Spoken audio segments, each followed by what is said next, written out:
Capítulo 23. Explicação do quarto verso. Descreve-se o admirável esconderijo em que é posta a alma nesta noite, e como o demônio, embora penetre em outros lugares muito elevados, não pode entrar neste. Velada. Nota: o original diz encelada. A palavra selada significa, em português, elmo, a armadura antiga que cobre a cabeça. Dicionário de Aulete. É tanto como dizer, escondidamente, às ocultas. Por conseguinte, quando diz a alma aqui que saiu às escuras, velada, dá a entender com mais precisão a grande segurança, já referida no primeiro verso desta canção, e pela qual caminha a união de amor com Deus nesta contemplação obscura.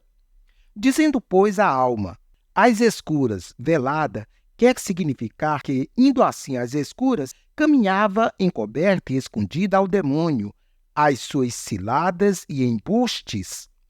O motivo de ir a alma livre e escondida destes embustes do inimigo, na obscuridade da contemplação, é por ser a mesma contemplação infundida na alma, de modo passivo e secreto, e às ocultas dos sentidos e potências, interiores e exteriores, da parte sensitiva.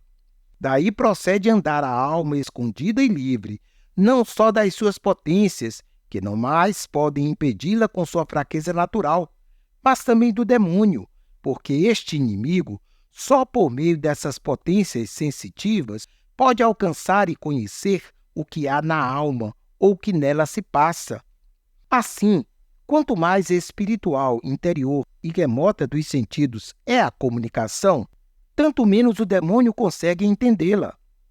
É, pois, muito importante para a segurança da alma que suas relações íntimas com Deus sejam de tal modo que seus mesmos sentidos da parte inferior fiquem às escuras, privados disso, e não as percebam. Primeiramente, para que a comunicação possa ser mais abundante, não impedindo a fraqueza da parte sensitiva à liberdade do espírito.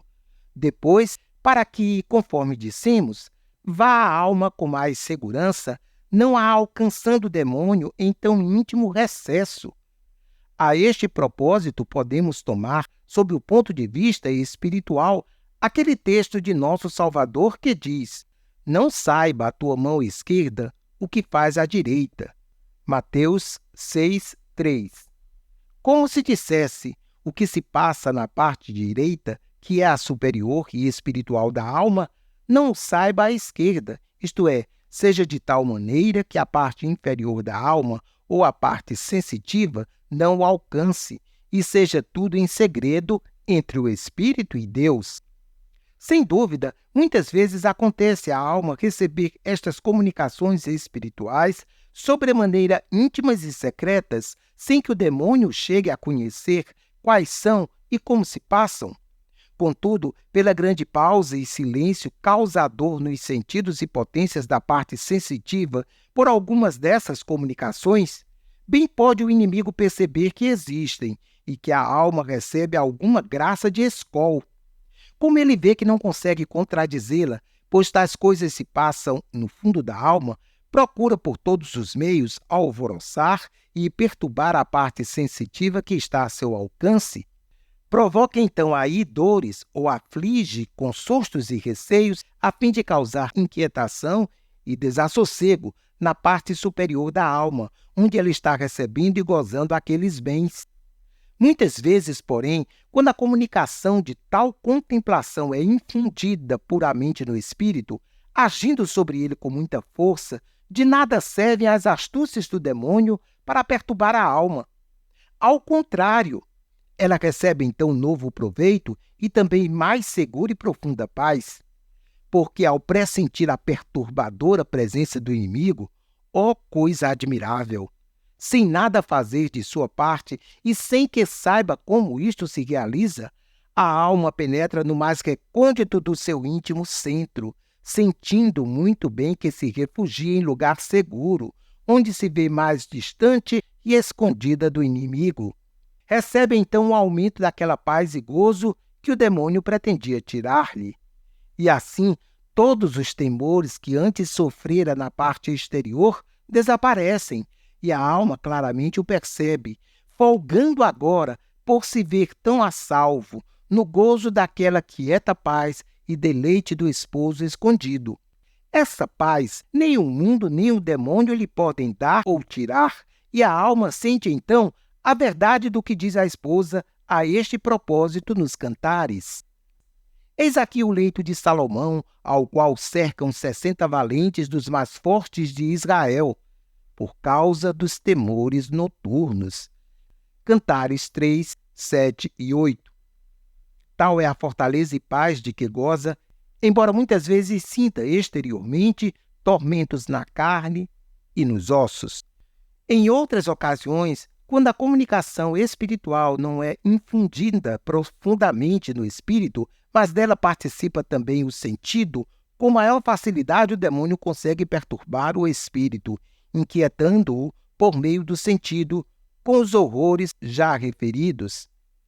É grande então o tormento e pena que causa no espírito. Chega às vezes a ser muito mais do que se pode exprimir. Como vai diretamente de espírito a espírito, é intolerável esse horror que causa o mal ao bom.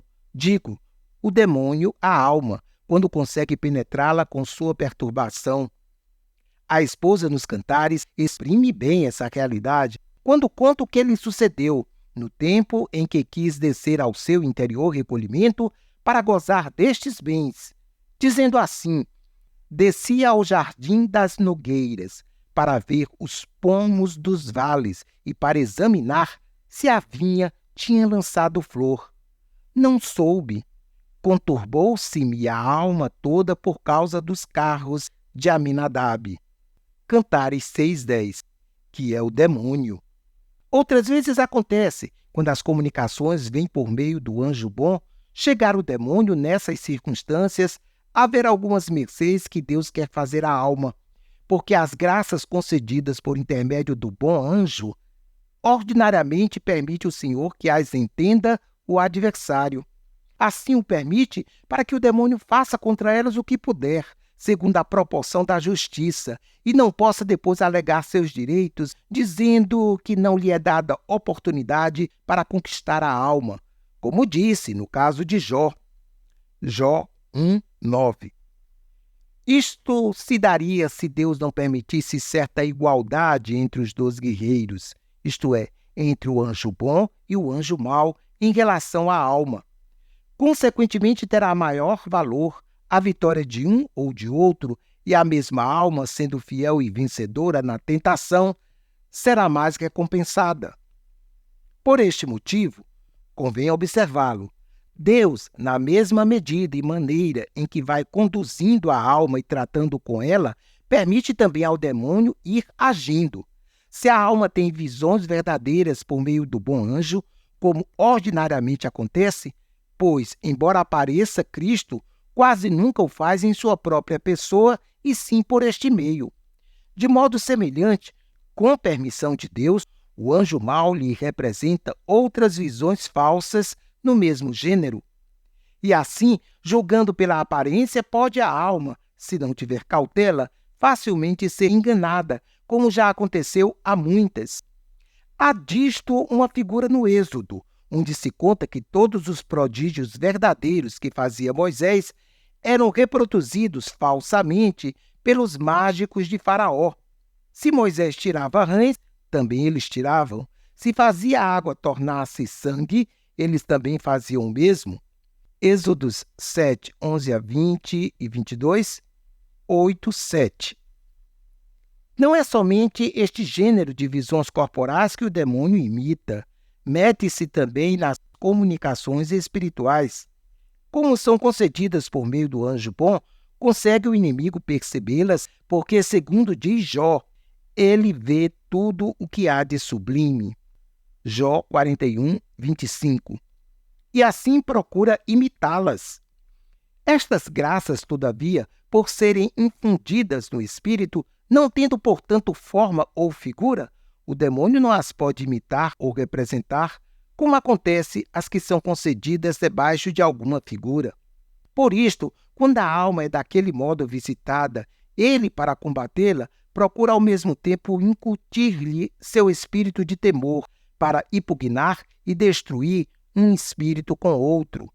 Quando assim acontece, no tempo em que o anjo bom começa a comunicar à alma a espiritual contemplação, ela não pode recolher-se no esconderijo secreto da contemplação tão depressa que não seja vista pelo demônio.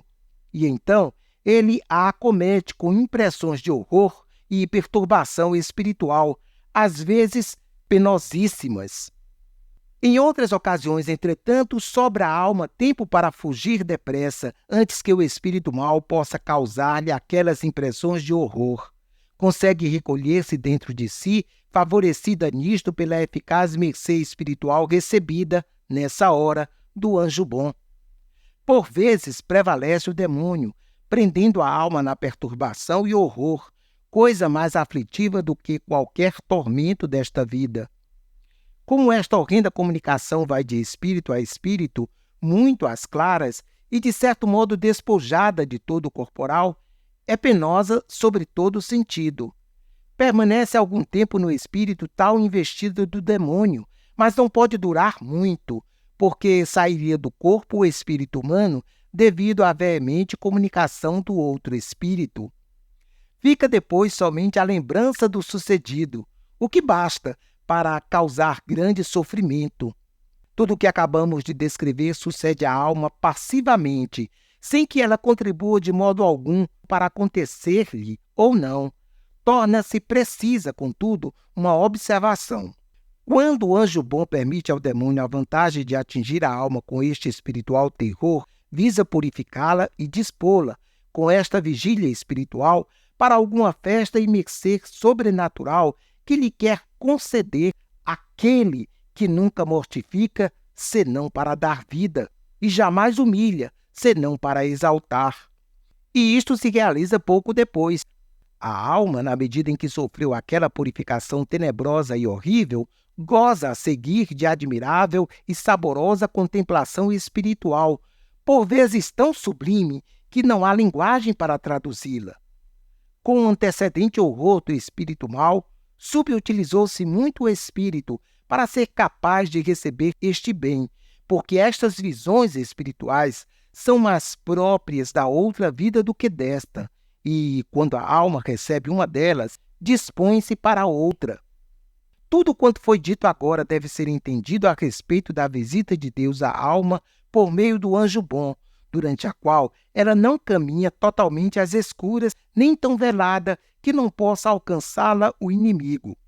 Quando Deus, porém, visita por si mesmo a alma, então se realiza plenamente o verso já citado, porque de modo total, às escuras velada, sem que a veja o demônio, recebe as mercês espirituais de Deus. A razão disto é a morada substancial de sua majestade na alma, onde nem o anjo nem o demônio podem chegar a entender o que se passa. Consequentemente, não podem conhecer as íntimas e secretas comunicações que há entre ela e Deus. Estas mercês, por serem feitas diretamente pelo Senhor, são totalmente divinas e soberanas. São todas, na verdade, toques substanciais de divina união entre a alma e Deus.